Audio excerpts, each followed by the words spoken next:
Hi all, I'd like to show you an amazing game from round 6 of the Norway chess tournament. Alexander Grischuk was playing white against Veselin Topalov, who had been having a fantastic tournament up until round 6. I was in the lead. Let's see what happened here. d4 from Grischuk, knight f6, c4, e6. So Topalov is expressing an interest maybe in the Nimzo-Indian defense, if knight c3, maybe bishop b4. And in fact, white went in for this. Knight c3, bishop b4, and we have f3. Very interesting move. Alternative f3 here, actually. If we just look at live book for this position, the most common move actually is e3, then queen c2. There's about 5,000 games nearly for knight f3, and there's about over 3,000 for f3. It's an interesting move. And black played c5. We have d5, and now black castled. e4, d6. There's about 100 games here from live book from this position. Knight ge2, that's the most common. Black often plays rook e8 here. This is another move which has often been played about 30 times nearly. b5, undermining white's centre. White played now knight f4. And yes, we're coming out of live book after this. Let's have a quick examination actually. Instead of knight f4, what is the issues here? If white took, I think the centre just gets blown to smithereens here. Black just plays e takes d5 and is in very, very good shape. So that's not very nice, surely. This position here with that pin on the knight, this looks awful. Black would have a very, very nice game, maybe even c4 and stuff to open up against the king. So yes, the move knight f4, trying to keep a grip on things and protecting c4 with the bishop here. E takes d5, c takes d5, and now black protects the b5 pawn. So a very, very interesting start position. Bishop e2, knight bd7, white castles, and now c4. It looks as though, you know, black's got a pawn majority over here. It's nice dark square play. It looks as though black's done quite well out of the opening. At least equal, surely. It's dynamic as well. Bishop e3, and now black offers the exchange of dark square bishops to try and weaken white on dark squares perhaps. White accepts this. Knight takes c4, and now we see b4, trying to kick this and trench knight on c5. Topalov takes on Poisson's here. A takes and tries to keep this grip, this grip on c5. Doesn't want the knight dislodged. He actually plays b4. Now in this position after b4, there is a certain amount of pressure black has and possibilities like queen b6 on the cards. Possibly b4 has a downside that the c4 square is weakened, and in this regard a retreat to go forward again doesn't seem so bad. Knight b1 with the idea of knight d2 later and a knight c4 doesn't seem so bad. Another possibility here, which is quite interesting, maybe to inspect, is knight a4, just challenging this knight on c5. This position here doesn't seem too bad, but black doesn't have too many problems either here after a5. Maybe he's going to play bishop d7 later, and he's got a 2-1 pawn majority, and it seems quite pleasant actually for black. So I think my preference would be knight b1, but a very, very interesting move is played here, knight b5, trying to get the knight to d4. It's a very ambitious positional idea by Alexander Grischuk. Can he get a knight to d4? It would be very nice. He'll be looking at c6, for example. It would be a very nice knight indeed. And then maybe, you know, b4 will be weak. You know, maybe queen d2 later, and rook a4, and it'll be a dream position. No, not rook a4 because of the knight, but getting a knight to d4 is very desirable. This pin is holding things together, isn't it? you would say? Well, actually a forcing move here starts to cast doubt on things. Queen b6. And immediately these discovered checks on the king are quite dangerous. In fact, the move knight d4 doesn't work because of this queen b6, because here black would have knight takes b3. That would be very unpleasant for white. Just losing a pawn, a centre pawn, that would be very, very unpleasant. So that's actually not possible to play knight d4. So the king just sidesteps and maybe looks forward now to knight d4, the next move. But there's an unpleasant cold shower thrown on white's concept of putting the knight on d4 here. Can you see what Topalov did in this position if I give you 5 seconds to pause the video? A shocking move, which maybe is outside a lot of players' candidate move systems, because it seems to break some general principles. So what would you play here? What do you think is a very, very good move in this particular position? I'll give you 5 seconds starting from now.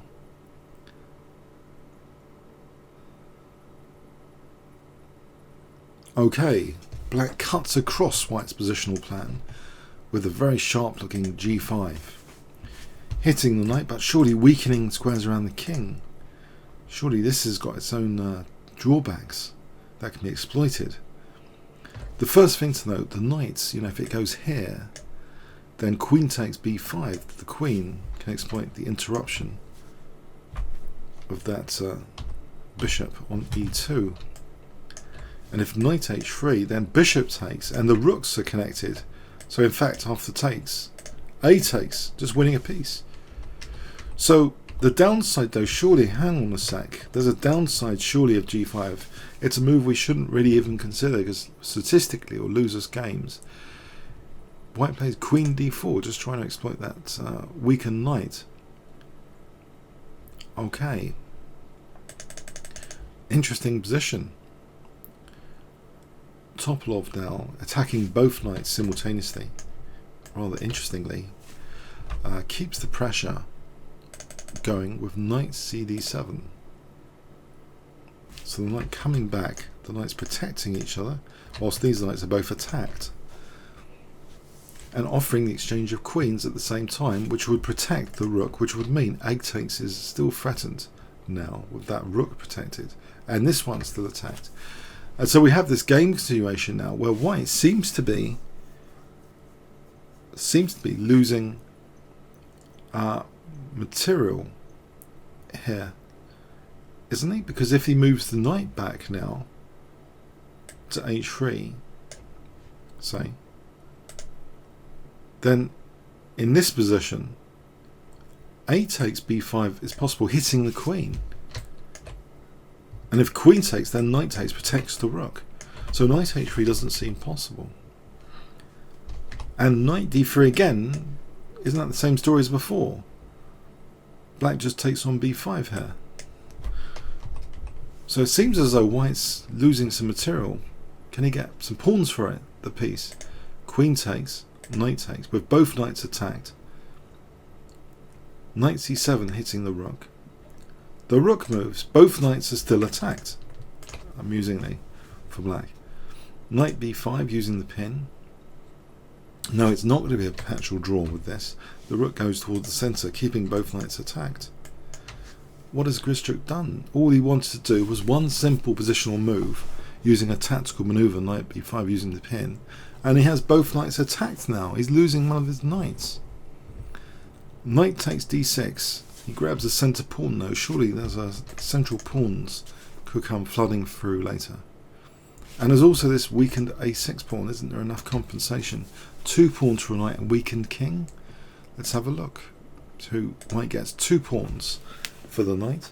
There's potential central pawn mobility. This pawn potentially is a bit weak. Is this enough? Well, Topalov has been using a lot of time, actually having to play quite quickly. Rook d8. Bishop takes c8. Rook takes d6. So still a piece up for a couple of pawns. bishop f5, but white seems to have a certain amount of pressure here. Knight bd7, holding up that e5 square.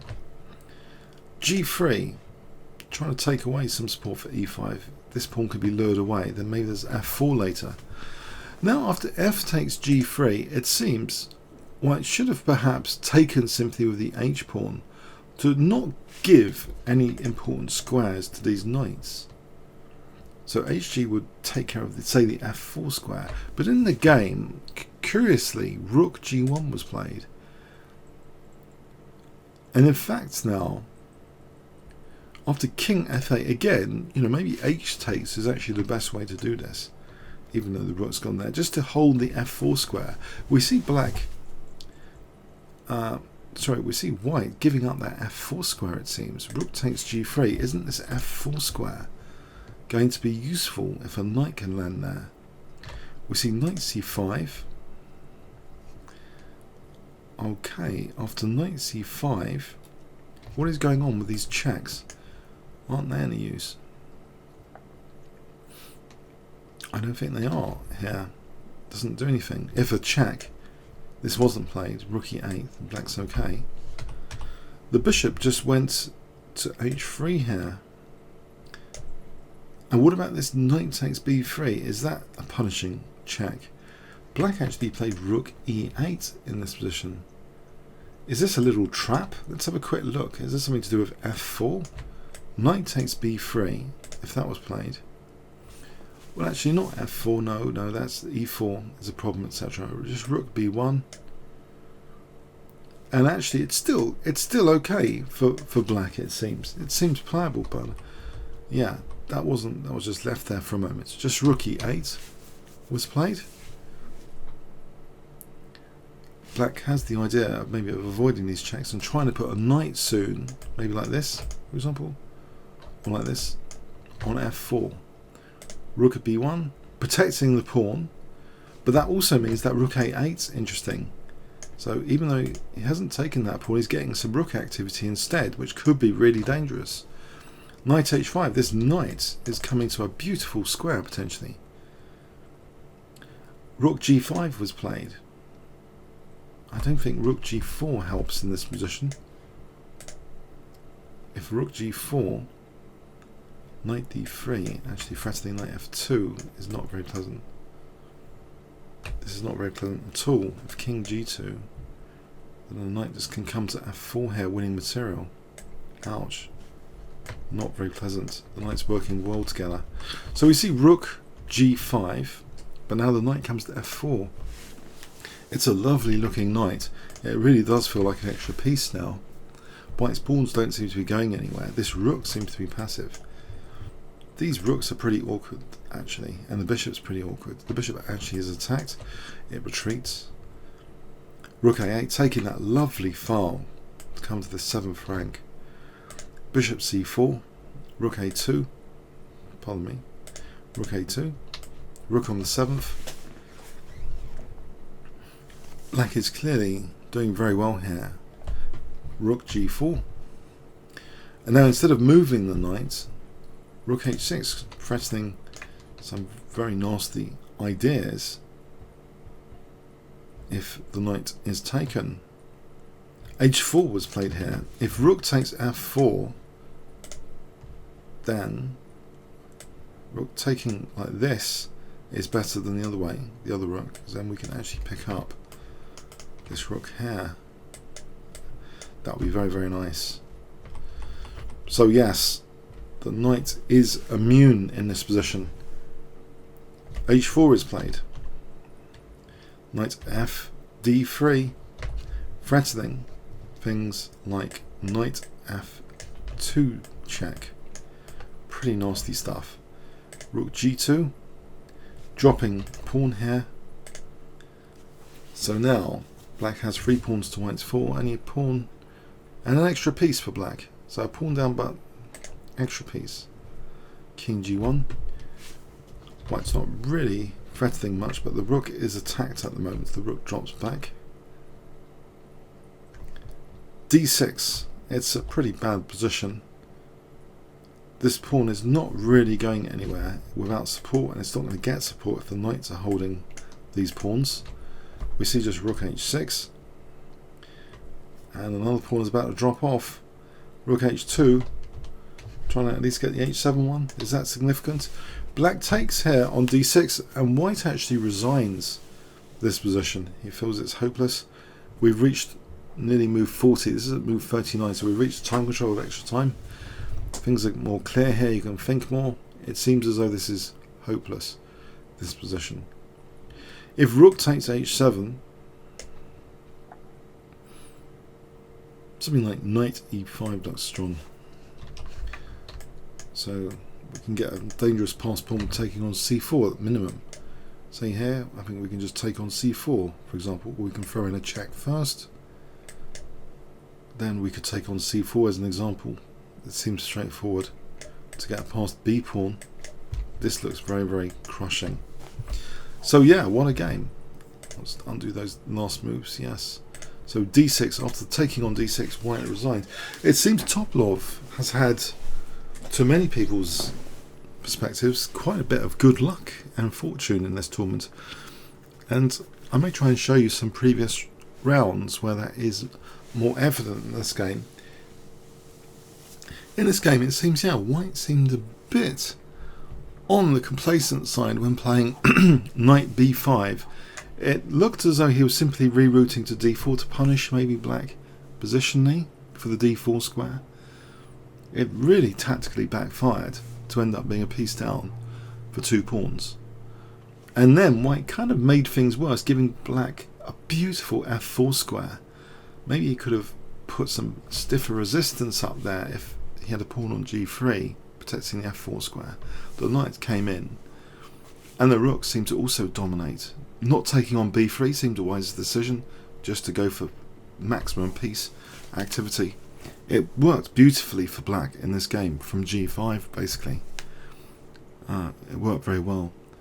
So an amazing game, amazingly interesting game at least, in round 6, where there were 2 decisive games, and the other game is on the channel as well, the Anand game of that round. Anand had a fantastic game with Maxime Legrave, Maxime Legrave, which you may want to check out on the channel as well. So round 6 was pretty interesting with actually 2 decisive games, and Topalov emerging the leader after round 6 still. Comments or questions on YouTube? Thanks very much.